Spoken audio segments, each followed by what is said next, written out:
Hey guys, Tiffany here. Welcome back. So yeah, today we will be talking about my IVF journey, and I know that's what you guys are here for, so let's go ahead and jump right in. So it's very important for me to find a good clinic that was in my vicinity and had a very high birth rate. I wanted to make sure that, you know, with all that I've been through, if I'm going to go through IVF, I want it to work the first time. So the IVF facility that I chose is Emory Reproductive Center. It's a nice facility. It's located on the 18th floor in Emory Hospital in Midtown Atlanta. I discovered that Emory had the very best success rates in the state of Georgia. And I'm like, okay, nope, that's it. I had another clinic in mind, but I was like, nope, that's it. I don't care. That's the one we're going to. So, oh, and while I'm at it, this video is not sponsored by them or anything like that. I just am giving you my journey and my opinions on everything. So yeah, this clinic is everything I imagined it to be. Upon researching, I heard so many good reviews about the providers there, and I've seen a lot of success rates with this place. So I had to go there. With everything that we've gone through in this journey, it was super important for me to go to a place where I know they're going to take care of me. And that place ended up being Emory. So first consultation I called, it was something that my husband and I had planned to do this year for 2019. So I think around the first week in January, I called the clinic to go ahead and schedule a consultation. And the earliest I was able to get someone was in a month. And actually it was the middle of February, so I had exactly a month scheduled out, but it was okay.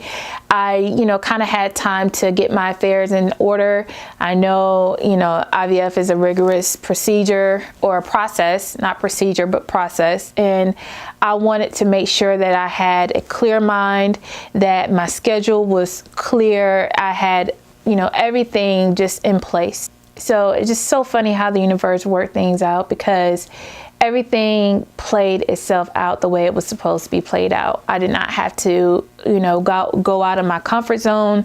Everything just kind of happened, and it put everything in place for my IVF process to be successful. Well, let's hope it's successful. And that's something that I'll probably share in another video, but this video is specifically for IVF, and I want to kind of stay on topic because I can talk. I scheduled my consultation. One of the first things that I noticed about this clinic was it's located inside of a hospital, a very big hospital. And that was something that I loved, because, any lab work, any x-rays, any ultrasounds, or any surgical procedures you had to do is all going to stay within Emory's healthcare system. So that's something that I was like super stoked about from the very beginning. It's a beautiful clinic. You get a nice view of the city, and I really love that. I wanted to be in a space where I felt comfortable. I didn't want to be in a space where everything was so boxy and I feel like, just another number. No, it's actually a beautiful clinic, and they have a nice little seating area for you. The ladies at the front are so beautiful and so nice. And when I called to schedule my appointment, I had a lot of questions, and they were answering my questions just like that. And that's really good, because you have some clinics that, at the front, they're not as informative. They don't know exactly much about the process. They're, just there to do the clerical side of it. But no, they were very informative, and that was something that I loved, and it kind of got me super hyped about my appointment. So I went to my appointment, and I finally met with my doctor. I've heard so many good things about her. I read a lot of reviews about her, and she was all that plus more. And I knew I had to be in the care of somebody who actually cared about me and didn't treat me as a number. Take that, physicians. So I seen my provider again. It's Dr. Hip. I don't know if I just said that, but yeah, her name is Dr. Hip. When I saw her, she was just very, very nice. She was nice. And, she's a doctor, and we all want these doctors. We all want a doctor to treat us as if, they care, as if we're their only patient. I mean, realistically speaking, we can't all be that way, but with her, within this consultation, she came in and her first question to me was, how do you learn or retain information? And I'm a very visual person. She, as she was explaining the entire IVF process to me, drew out pictures of the entire process. Now that was so important to me because, this is just a consultation. You're wanting to see if this is the right treatment for you. You want to see if this is the right clinic for you. But she laid it all out right at the consultation, and it lasted an hour. But I'm pretty sure had I had any more questions or, anything else I needed her to explain to me, it probably would have lasted a lot longer. And she was in no rush to leave whatsoever. She's just so awesome. They were all great, from the time I walked in to the time I left. It was just a really, really great experience. So in our consultation, I discussed with her, this is just my mic, you guys. I discussed with her my history. I've had 4 failed pregnancies. Out of those 4 failed pregnancies were 3 ectopic pregnancies. So each time I've had an ectopic, I've had to pretty much have either have the pregnancy removed itself or have a portion of my tube removed. So currently I only have 1 fallopian tube. The very first one that I had an ectopic on, I had to have the entire tube removed. And the one that I have left, they were able to move just the portion of where the embryo had implanted. But it was still there. It's not functioning, but it's still there. Her concern was to make sure that there was no fluid in that fallopian tube, because any fluid in there could possibly harm the baby that they implant into my uterus later on down the road. So we ran a couple of tests to make sure that there was no fluid in that fallopian tube, and to also check the uterus to make sure, it was a healthy size, and to also have another test to check to make sure that the lining of the uterus was good, meaning that, there were no fibroids or any polyps or anything like that in the uterus. So the first test was the HSG. So that is an X-ray test where they insert a thin tube inside of the vagina, through the cervix and into the uterus.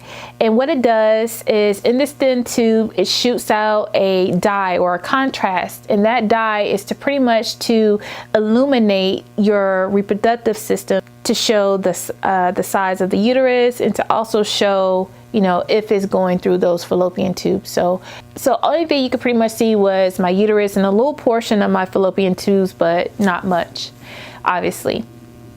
So with that test, it was determined that I did not have any fluid, so I didn't have to worry about her clipping off the fallopian tube or anything like that, which was great.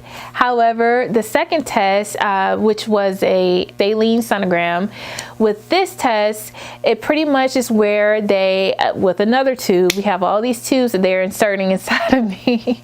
And I got them done on the same day. So with this tube, instead of a dye, they insert a saline solution into my uterus. And this is pretty much to check the lining of the uterus or the endometrium, to make sure that there are, no growths in it, and to make sure that everything looks good. So with this test, it was immediately confirmed that I did have a polyp on my uterus, and that it would have to be removed before I went through my IVF process, because obviously you don't want to have a polyp in the exact same area where an embryo is supposed to implant and grow into a healthy baby.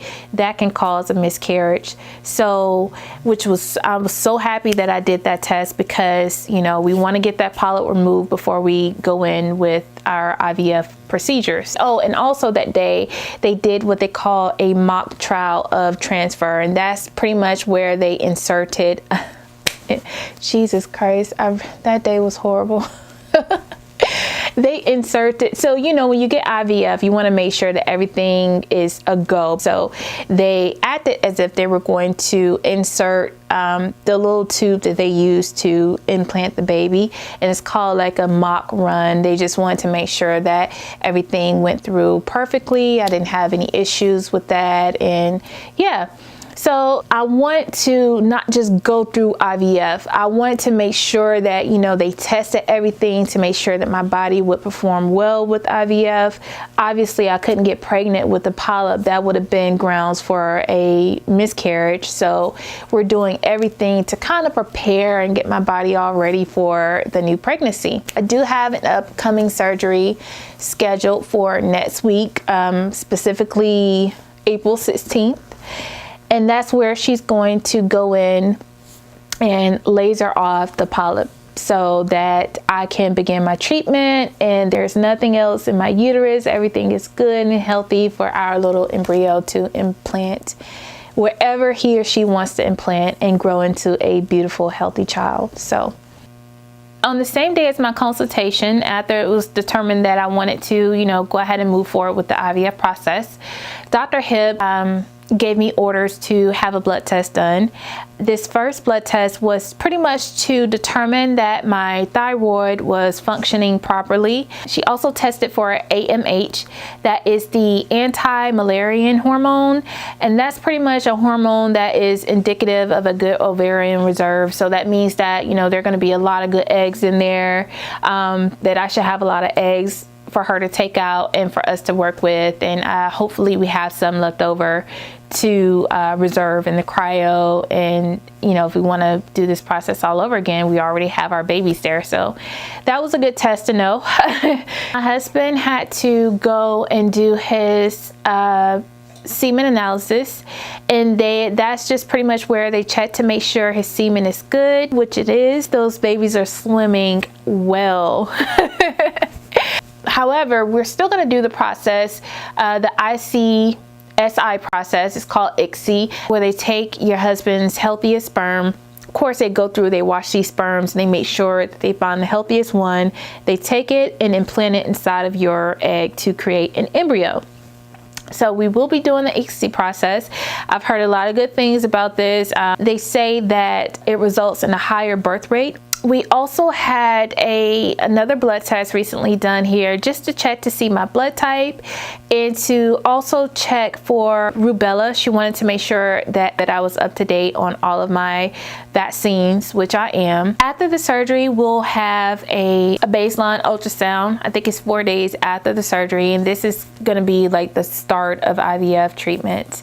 So with that baseline ultrasound, it's going to show the size of everything at its base, like, you know, at the very start of my cycle, and they'll take those sizes and whatever and compare them to the size of my ovaries when they have been stimulated. Speaking of stimulation, oh my gosh, so I have all of my medicines. I'm probably going to insert a clip of them just so you can see all of the medications I had to have. Now, mind you, this is the funny thing. When I first went in, I think it was to the third appointment I had with Dr. Hibb, she was like, well, you know, looks like you have a lot of eggs in there, so we're not gonna have to, you know, give you so much medicine. And so yeah, you know, looks like you'll have a very healthy egg reserve for us to, you know, pull out a lot. And, you know, we don't have to give you as much medicine. So when I go and I get this medicine, it's so much medicine. And I would have to pretty much take a shot every day for, I think, up to, I don't know, it's going to be a lot of weeks of shots. And the way she explained it to me is I'm going to have to take a shot or 2 shots, I think, to stimulate my ovaries. And then I'm going to have to take what they call a trigger shot. And the trigger shot is to make sure that the eggs mature at a rate so that when they go in and take them out, they're good. I don't know. So stimulation shots, trigger shots, and also a progesterone shot. And that is a shot where they want me to insert or inject those shots for the baby's sake. So guys, I don't know how I'm going to do this. I'm very scared because these are shots that are going to have to be taken at a very specific time. So I can't just say, oh, I'm not going to take this shot, or oh, I'm going to miss this shot. And another reason why I have to do this is because this medicine, you guys, this medicine is so expensive. So the way it was explained to me was that because they don't have to do as much stimulation, I didn't have to get that much medicine. However, the medicine I did get was a lot. And let's go into the cost of IVF. So under my husband, I'm covered under my husband's insurance plan, and under his healthcare plan, IVF is included up to $10,000 for the lifetime of the policy for non-investigative treatment. So that means that $10,000 is going to be put towards my IVF treatment, but it does not include any genetic testing or anything like that. So it's going to put the $10,000 towards my IVF treatment, and that's it. That's it, okay? That's it.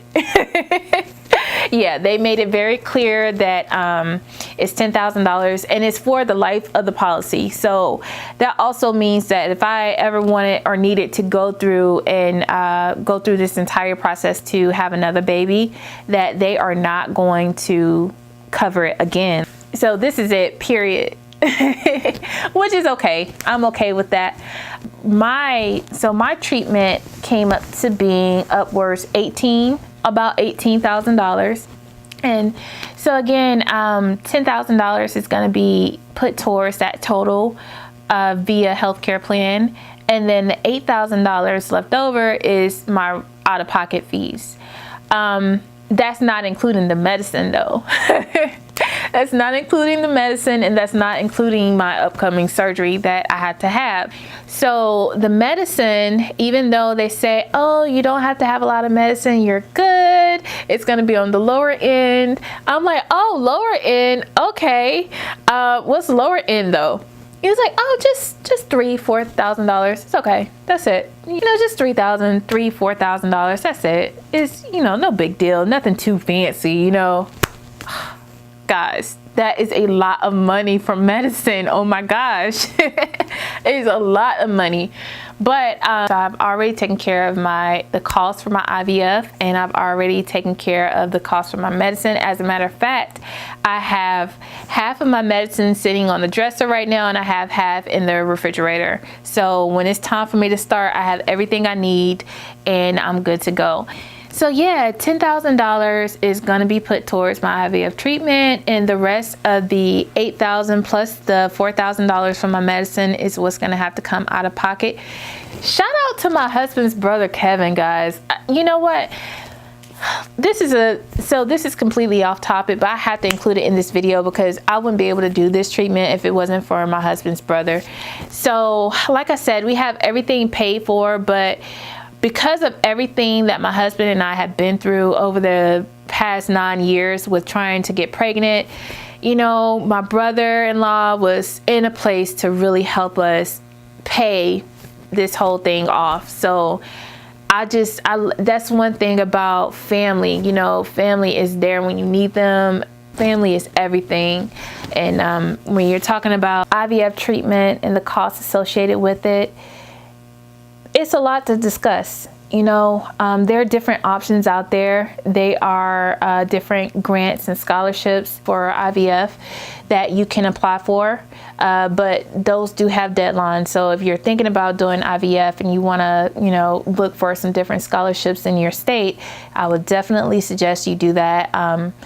And also, there are clinics out there that have cheaper rates. I think I was looking up the national average for IVF in the United States, and the average I saw was $12,000. So yeah, every state is not the same. Every country is not the same. You're not going to pay the same price for IVF treatment everywhere you go. It's important to do your research. Different grants vary state to state. Different financial institutions vary from state to state. There are different lenders out there for fertility, or excuse me, for IVF. So look into those. Look into different clinics as well. Not every clinic has the same rate.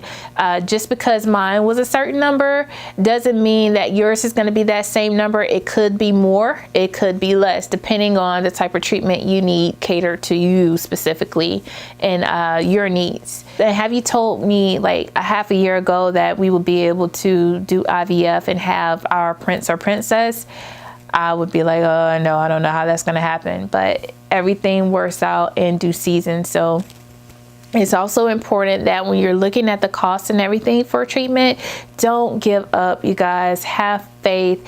Not just, you know, I know that sounds so cliche, but it's so important that you keep a positive mind and you know that it's going to happen. Like, you have to really believe that it's going to happen, that you will get pregnant. You know, I wanted to believe that, hey, I can get pregnant on my own, so I'm going to keep trying and keep trying. No, medicine has vastly improved over the last couple of years, and doctors are constantly researching ways to, you know, bypass certain things, and especially with fertility, you know, it's always ongoing research. Everything new is coming out, and take advantage of that. In my mind, you know, IVF is a gift, you know, like, it truly is a gift. I don't think that I'm less of a woman because I have to have IVF treatment. Not 1 second. I mean, yeah, I've had a baby before in the past, but that doesn't make me less of a woman now. You know, I can't say that there weren't times where, you know, I was down about it, but, you know, being that I have the opportunity to go through with IVF treatment, I'm so happy. It's a blessing. I think that everything works out for a reason. There are a lot of women out there who are in my shoes. I'm a super private person, and when I was going through all of my failed pregnancies, I suffered in silence. You know, it was a lot of times I didn't tell a lot of my family members or a lot of my friends. I kind of wanted to keep it to myself because I was so embarrassed. Like, you know, I'm a woman and I can't have my husband's baby. For a long time, I was so depressed. And, you know, a lot of years it kind of hardened me. It was like, you know, I was so hurt. Like, I cried every time someone near me got pregnant. I cried. It wasn't because I wasn't happy for them. I was happy, but I cried because I couldn't carry my own babies, because I kept blaming myself and, you know, just being mad at myself about not being able to have a baby. I mean, depression will have you doing or feeling some crazy emotions. Even though there was no way I could have helped my fertility issues, I was still mad at myself, and I couldn't tell you why. So don't blame yourself. If there's a will, there's a way. Please stay positive, you guys. I'm doing this video right now because I actually stayed positive throughout, you know, all the years of feeling bad and sorry for myself. I actually stayed positive this time. You know, I'm here to tell you to do the same. This video isn't just about IVF treatment, the cost and all of that good stuff. It's also about staying strong and knowing that your day will come. There are so many different options out there for you. Just go look for them. Don't sit and think that, you know, the information is going to come to you easily. No, it's not going to come easily.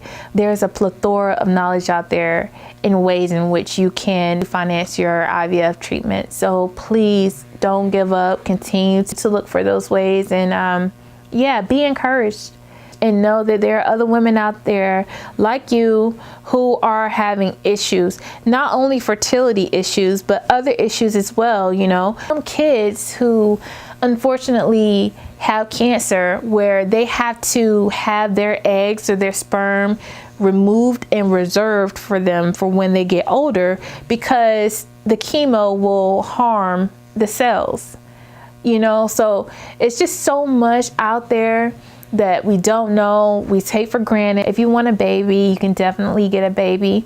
And I'm gonna say it for you, like, you can get pregnant. You definitely will be able to finance your IVF treatment if that's what you need, whether it's IVF or, you know, whatever, you can be able to get pregnant. I'm going to do a lot of vlogging within the next couple of weeks. I'm going to show you how I inject my medicine.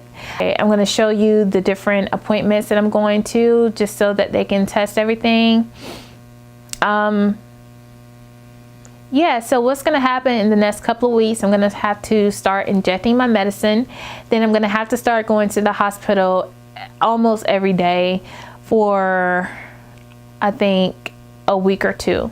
So that means that every day I'm going to have to go see my doctor and have them to do ultrasound and blood work to see how my body is responding to the medicine and making sure everything is okay.